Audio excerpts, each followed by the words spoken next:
Hey, I'm Morgan, and this is the PS We Expire podcast.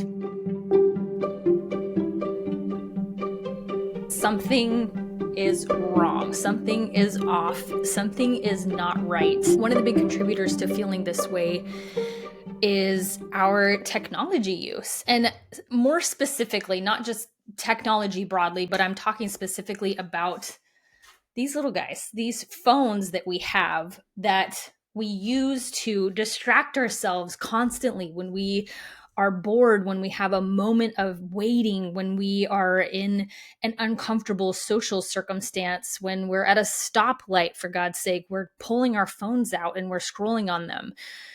It's bad enough to do it in public spaces and as a way to distract ourselves from boredom or from a quiet moment in our own minds. But what I want to talk about today is the problem of distracted presence. Now, I have been in the situation, like probably all of you. I've been in the situation many, many, many times where I have been sitting in a room with 5, 6, 7, 8 other people, and it feels like I am the only one who is actually there. Everybody else is on their phone having their own experience that I am not part of, and that I'm having an experience that they're not part of, because everybody's in their own little boxed realities. The interactions that we have are fragmented. You could see somebody laugh or tear up or smile at something that you don't have any context for at all. There's nothing happening in the immediate environment that warrants that response from that person. It's because they're in that reality on their device. And I'm not going to say that I'm always the person on the outside looking in, because I have been part of this, what I would consider a major problem, many, many, many times, that it is a real challenge to not be on my phone, especially if it's kind of like the soup du jour. It's the thing that everybody's doing. It's hard for me not to just be like, well, fuck it, then I'll be on my phone too. There's a lot of interest now in this loneliness epidemic. Online, I've seen like the male loneliness epidemic. I think that's bullshit, because I'm pretty sure that all of us who are part of this kind of ill norm, this very, what I would consider like a diseased norm of being on our devices when we're with other people, I think contributes to the loneliness and overwhelm and depression and anxiety that is through the roof for everybody. This isn't just a male loneliness epidemic.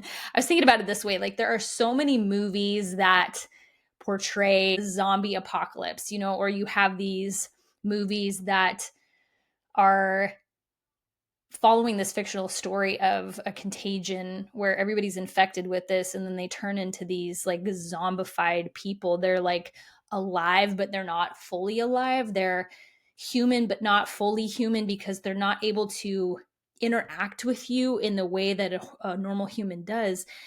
And that is a perfect picture of what it's like when you're with someone and they're not really with you because they're on their device.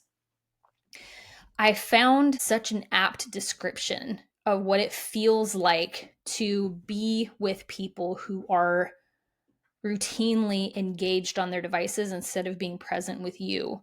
And it's this idea that the things that someone feels when they are taking care of or have a relationship with someone who has Alzheimer's or dementia or some other type of neurodegenerative condition, where the person is physically present with you, but you don't have a way to connect with them. There's these two terms, they're called ambiguous loss and ambiguous grief, which means that there's this sense of like, I don't know how to deal with these feelings of grief that I have because this person is still with me, but I don't have any way to reach them. Like there are moments of lucidity where I can talk with them in the way that I used to talk with them, or that they recognize me, or that we can engage in ways where we're both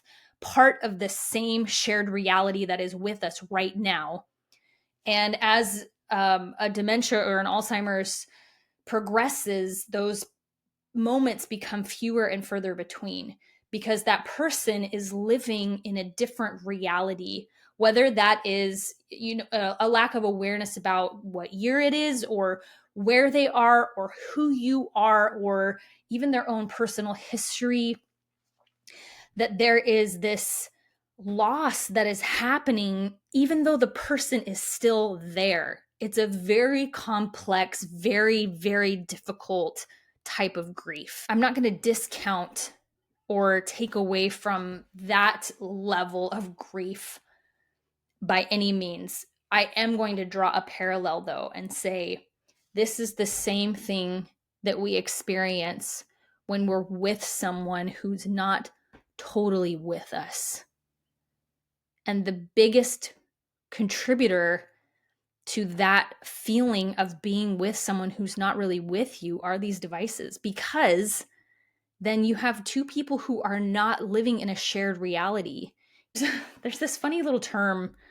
It's called email apnea. I think I've talked about it on this podcast before, but it's a known phenomenon that happens when you check your email, you hold your breath. It's this physiological response to an anticipation of something coming that you're not really sure what's going to happen next. So you'll have to notice this with yourself next time you are checking your email. This translates absolutely, definitely to our habits of scrolling on social media as well. There will be times when just all of a sudden you're like, you take a big breath, or you don't realize that you've just been kind of holding this weird posture where you're anticipating the next thing that's going to be happening. And so that's why I would say, like, even if you are in the same environment as someone and you're, maybe both on your phones or whatever, like there still is a lack of physical presence. And you can tell that by your physiological response to the stimulus that's in front of you.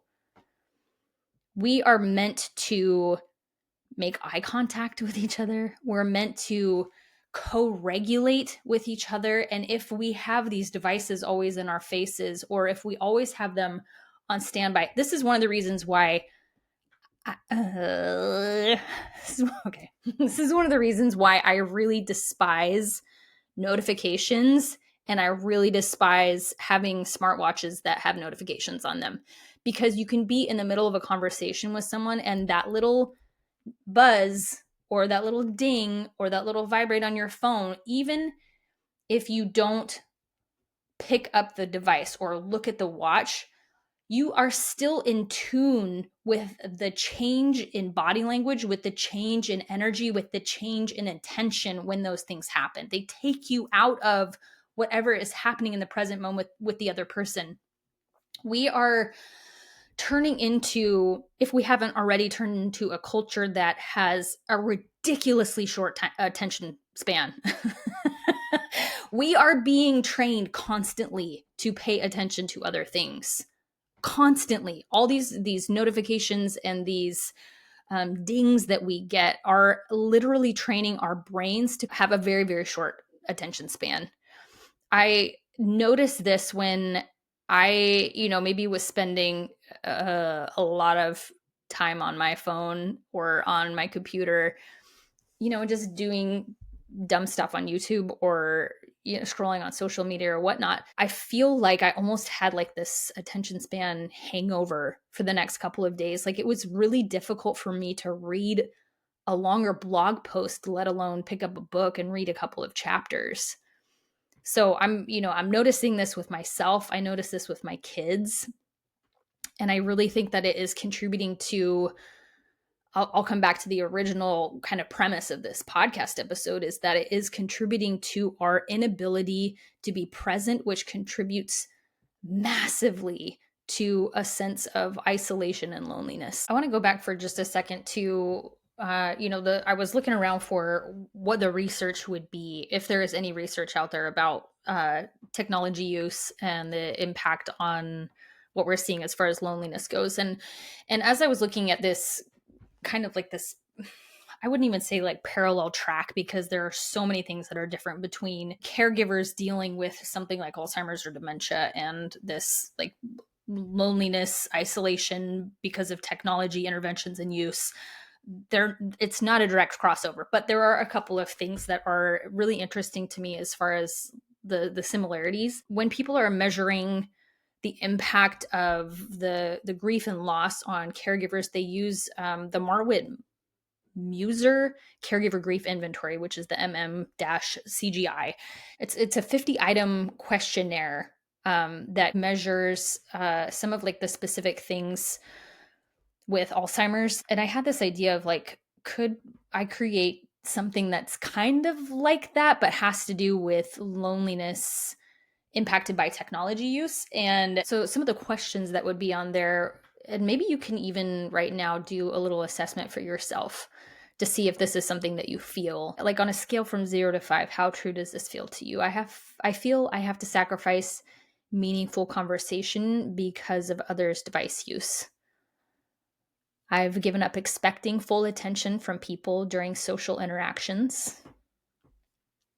I miss the deeper conversations I used to have before smartphones. I feel sad when I see someone I care about more engaged with their device than with me. I worry that real human connection is disappearing. I feel isolated even when surrounded by people on their devices.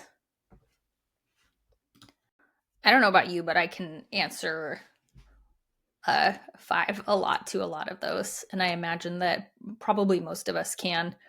There's this book that I read several years ago, which I'm so glad I thought of because I want to reread it again. It's called Deep Survival. It's Who Lives, Who Dies, and Why by Lawrence Gonzalez.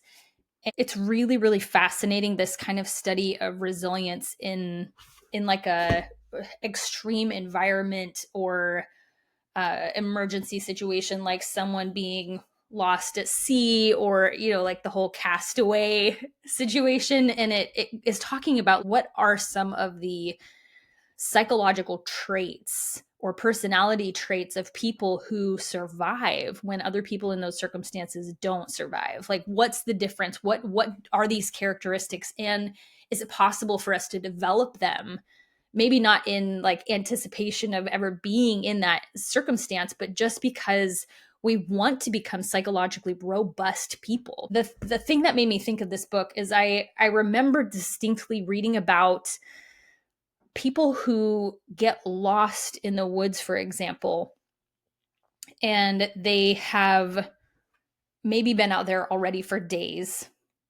One of the big fears that these people have is that no one will ever see them again, that no one will ever physically lay eyes on them again. And it's a fear that even persists past their own death. Like they also fear that their bodies will never be recovered.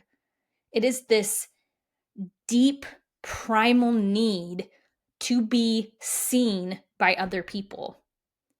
Now, I would say that from a psychological standpoint, that all of us not just crave, but we need to be seen on a deep level by other people. We need people, yes, of course, like to physically be in the same space as us, but we need people who will see us beyond our physical state, that they will care about how we're doing, that they will care about the things that we care about, that they will care enough to know what our emotional and mental and spiritual state is. We need that. This is part of our survival. And when we are in environments consistently where somebody is there physically, but they're not there mentally and emotionally, they're not engaging with us, And maybe this is you. Maybe you're the one who contributes to this, not being present or engaged with the people that you're with. It's not only contributing to the other person's loneliness, but it's contributing to your own, because you are missing out on some of the most basic needs that we have as humans. Now, I don't like when I listen to stuff like what I'm saying, and then there's no path forward for things to do. So I want to just spend a couple of minutes talking about, like, really practically, how can we change this? How can we influence this to be different? Because if you are feeling like I am, like we're kind of just surrounded often by zombie humans, or if you're feeling that yourself, like, yes, I can see for myself that I have just kind of become this mind numbed zombie in my own life, and I have stopped engaging in my relationships. I have stopped engaging with things that bring me a lot of joy, that I've stopped knowing how to be bored, that I have stopped knowing how to wait for things without distracting myself by picking up my phone. If you can recognize this in yourself and you can recognize this in your relationships, I don't want to just be like, this is a problem. Okay, bye. Like, let's think of some really practical and applicable strategies for how to change this. Number one strategy is that you actually have to talk to the people in your life. You can't just like unilaterally decide that you want things to be different and then never say anything and then just walk around being resentful and pissed off at everybody because they're not also noticing these things. So, job one is actually talk to the people in your life about how you're feeling, about what the research is saying about loneliness, what the research is showing about the problematic disconnection that we have in our real lives, and be vulnerable. And you can say like, hey, I just really have been not feeling very connected. I feel like maybe we're not having the quality of conversations that we used to, or hey, I really miss just being with you. How are you feeling about this? Do you feel a sense of disconnection? And talk about this topic with other people that you care to be in connected relationships with. The second thing is to actually come up with a plan. You know, it's really not enough for both people to acknowledge, or you know, the group of people to acknowledge that they don't like how something is. Like, okay, but if nothing changes, then who cares? Like, why does it matter that we had that conversation then, if we're just going to continue to do things the way we've always done them? So you got to get some buy-in and say like, okay, we recognize that we don't want things to be like this. What are some practical strategies that we can take? So if you are a parent and you have kids of the age that they have their technology devices, like, this might be setting a curfew on technology at night. You say like, hey, after 7, 8, 9 p.m., whatever, we're not going to have our devices. I found a research article not that long ago that talked about the correlation between a parent's online use or internet use and an adolescent's internet use. Often parents will be like, oh, kids, they're always on their tech. They're taking their clue from you as the parent.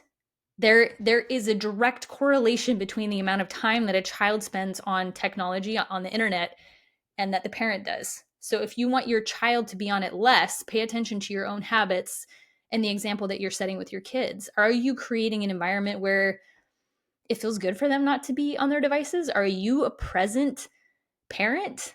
Are you engaged with them? Are you interested in them? Are you wanting to get to know them as little people that are separate from you? Do you want to know them on a deep level?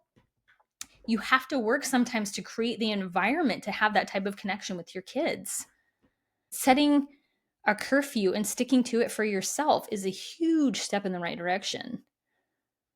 Setting the limits for yourself, app limits or online usage limits that are difficult to bypass. I don't know about you, but I'm like, if I have the time limit set on the apps and it's like, okay, time's up, and it, I have an iPhone, so it gives you that little hourglass, and it's like, do you want to ask for more time? Do you need 1 more minute, 15 minutes, or are you going to turn off this for the rest of the day? It's so easy for me to be like, boop, like, just don't ask me again.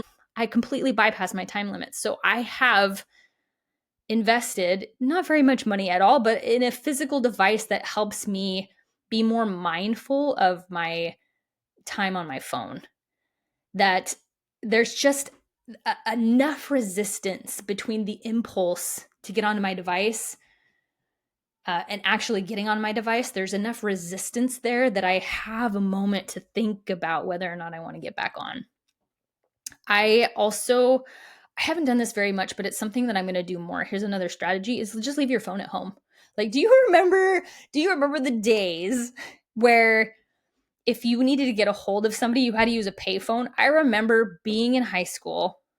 I'm 41, so if you're born in the 70s, 80s, probably 90s, I think that would still be applicable. You remember when you were at school and you had to stay late for some reason or another, or maybe you missed the bus, or your friend couldn't give you a ride home, and you had to use the payphone or the office phone to call your parents to get a ride. You couldn't get an Uber on your phone. Would high school kids do that? I don't know. I don't have kids in high school yet, but you didn't have a way to just text somebody. It's like having the inconvenience of not having access to somebody right away is also something that we have such a low tolerance for. We're used to being able to get a hold of people via text or via phone. Like, we're not even well versed anymore in waiting to find out where somebody is or what their ETA is or how come they're late. So just practice leaving your phone at home and believe that if something happened where you needed to get a hold of somebody, that you could just borrow somebody's phone, or you could go into a business and ask to use the phone. The problems that we're able to solve so easily that we think are such huge barriers to doing something, like they don't exist. So try leaving your phone at home. Just try and see what happens.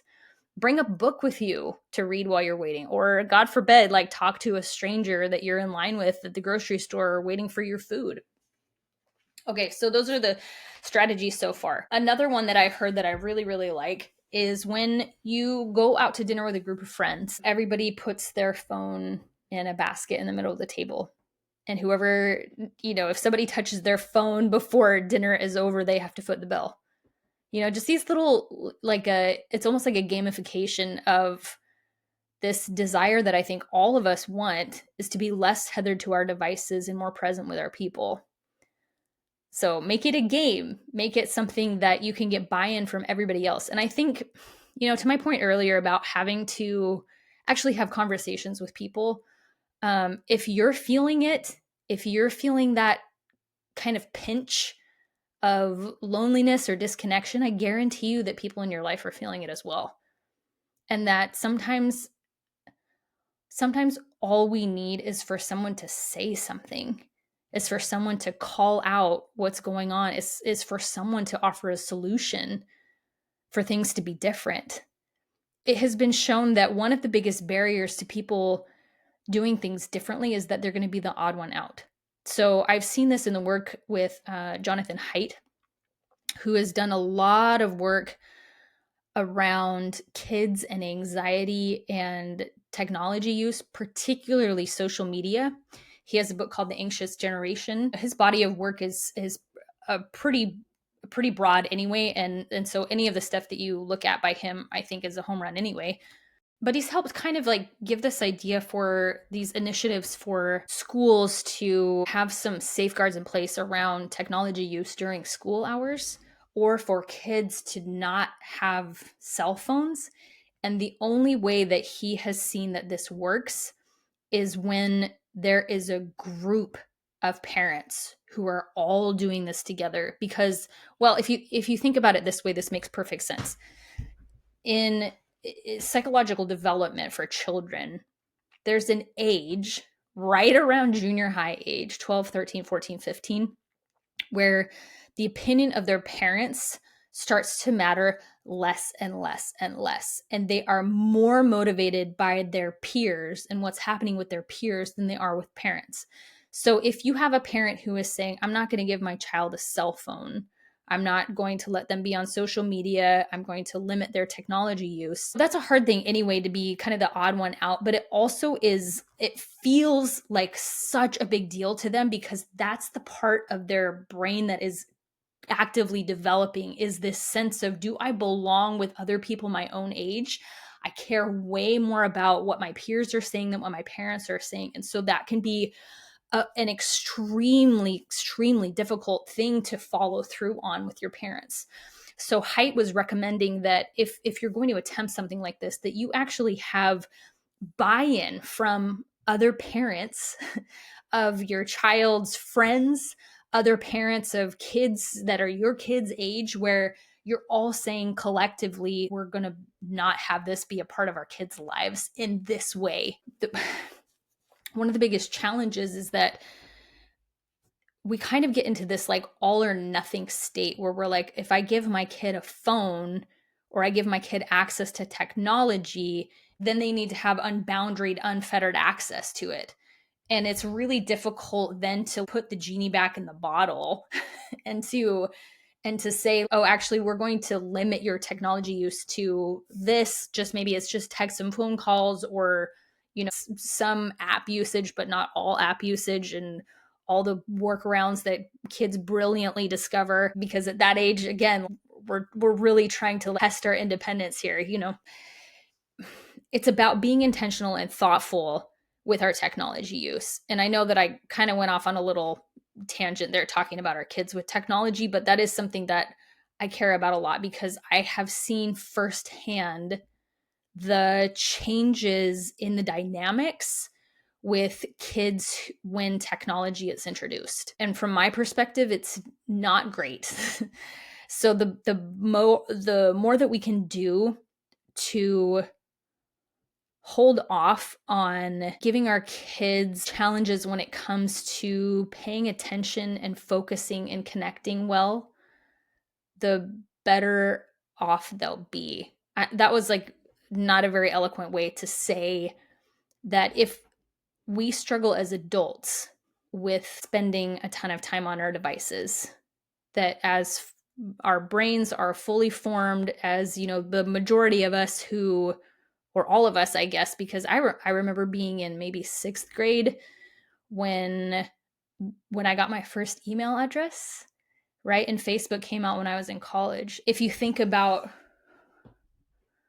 our generation and older who didn't grow up with these things, thinking about how much we struggle to have good limits on our time.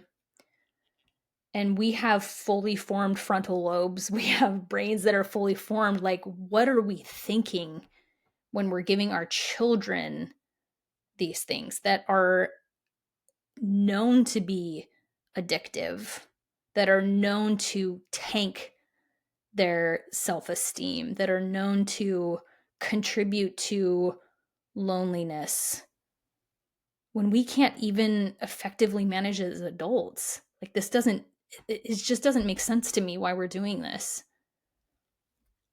And I hesitate to say this because, God, I just sound like such a judgmental person, but I feel like if we're going to talk about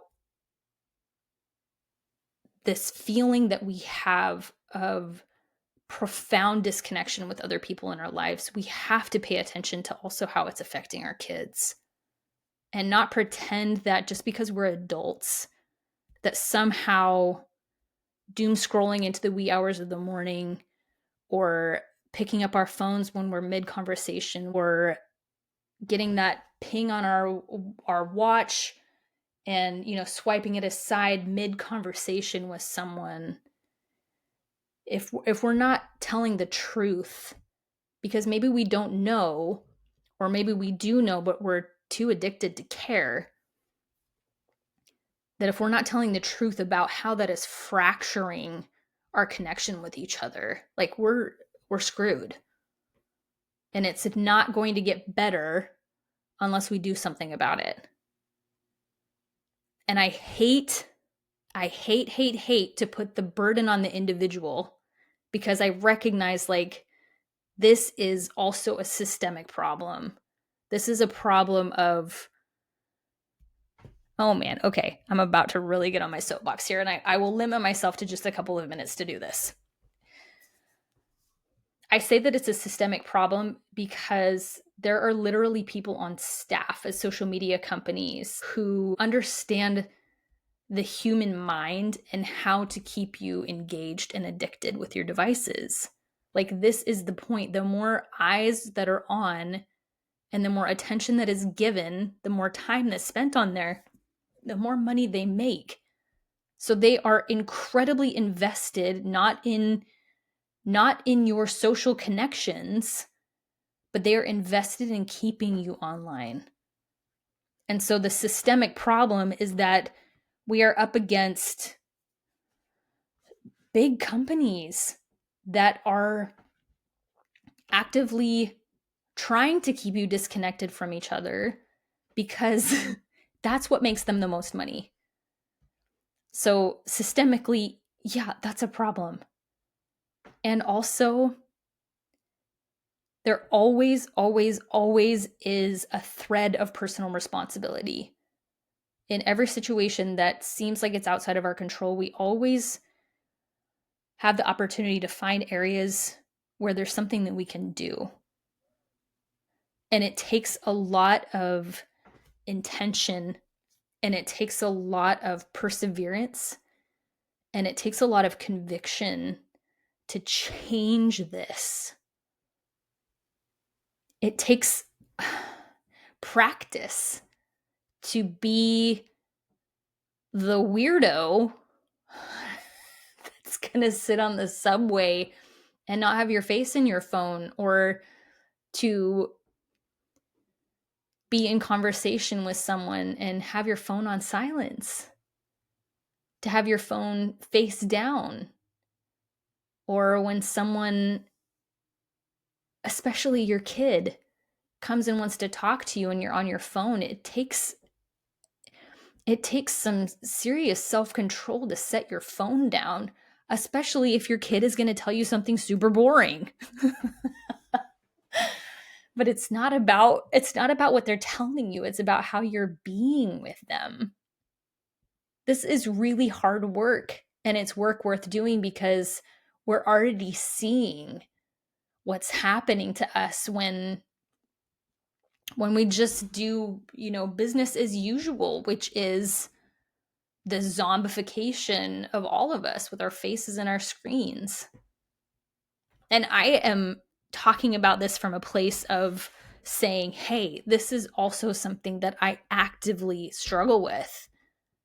This is something that is difficult. This is something that, oh boy, I recognize is playing on some of our most primal urges to belong, and somehow they have figured out how to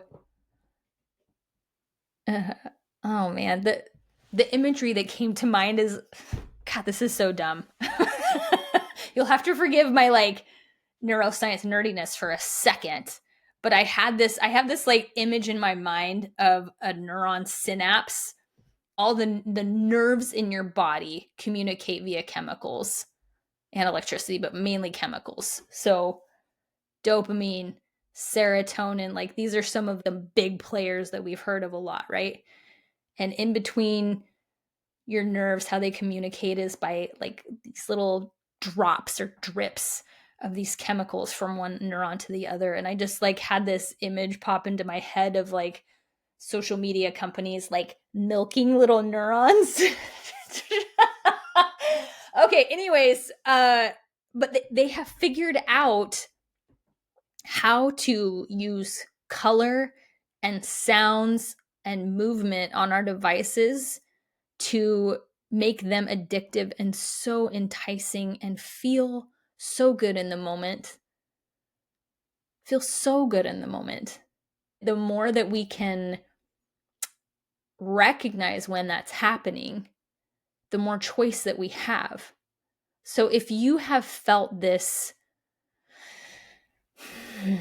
kind of undercurrent in your life of disconnection and loneliness, and maybe feeling like you never talk about anything important with anybody, take to heart some of the research that is saying why you feel like that, and start to put some very practical guardrails in place that help you be present with people. And I'm definitely not someone that's going to advocate for getting rid of all technology. There's this movie from, I don't know, maybe the early 2000s that has Keanu Reeves in it, and it's called The Day the Earth Stood Still. Without going into the whole details of all the movie, basically Keanu Reeves is somehow an alien race in human form that is like, hey, guess what, humans, you've like pretty much buggered up the whole system and you're killing the earth, you're killing yourselves, and it's time to do away with this carnage, and like we're going to get rid of humans basically because you're destroying yourselves and you're destroying the planet. And at the end, a compromise is made between humans and this alien race, and the way that they've determined to give humans another chance is by making all of technology stand still. So no electronics work anymore. All the watches stop. Cars don't work. Nothing. Like there's no technology there. And I'm definitely not advocating for that, but I am advocating for us to be more conscientious about our choices and to recognize this collective cry to be seen, to not wither away in obscurity, even if you're surrounded by people. That nobody wants to continue to live life feeling like nobody gets them, nobody sees them, nobody cares enough to ask, nobody cares enough to like truly engage with others, that nobody cares enough to make eye contact, that nobody cares enough to smile at a stranger, that we've forgotten how to be, we've forgotten how to take risks with strangers. And there's a lot of good reason for that, because the strangers are dangerous sometimes. And it also just feels like this terrible catch-22, that loneliness contributes to violence, and that the fear of violence contributes to loneliness. And so I'm just going to say, you don't have to change a lot of things, and you don't have to try and change the world. Just change how you interact with the relationships that are in your primary circle. To start there. I don't want to be part of the problem. I want to be part of the people who say, I will contribute to reducing human suffering. And I really believe that one of the most powerful ways that we can do that is by learning to be present with others. Okay, that's it for now then. And before we go, P.S.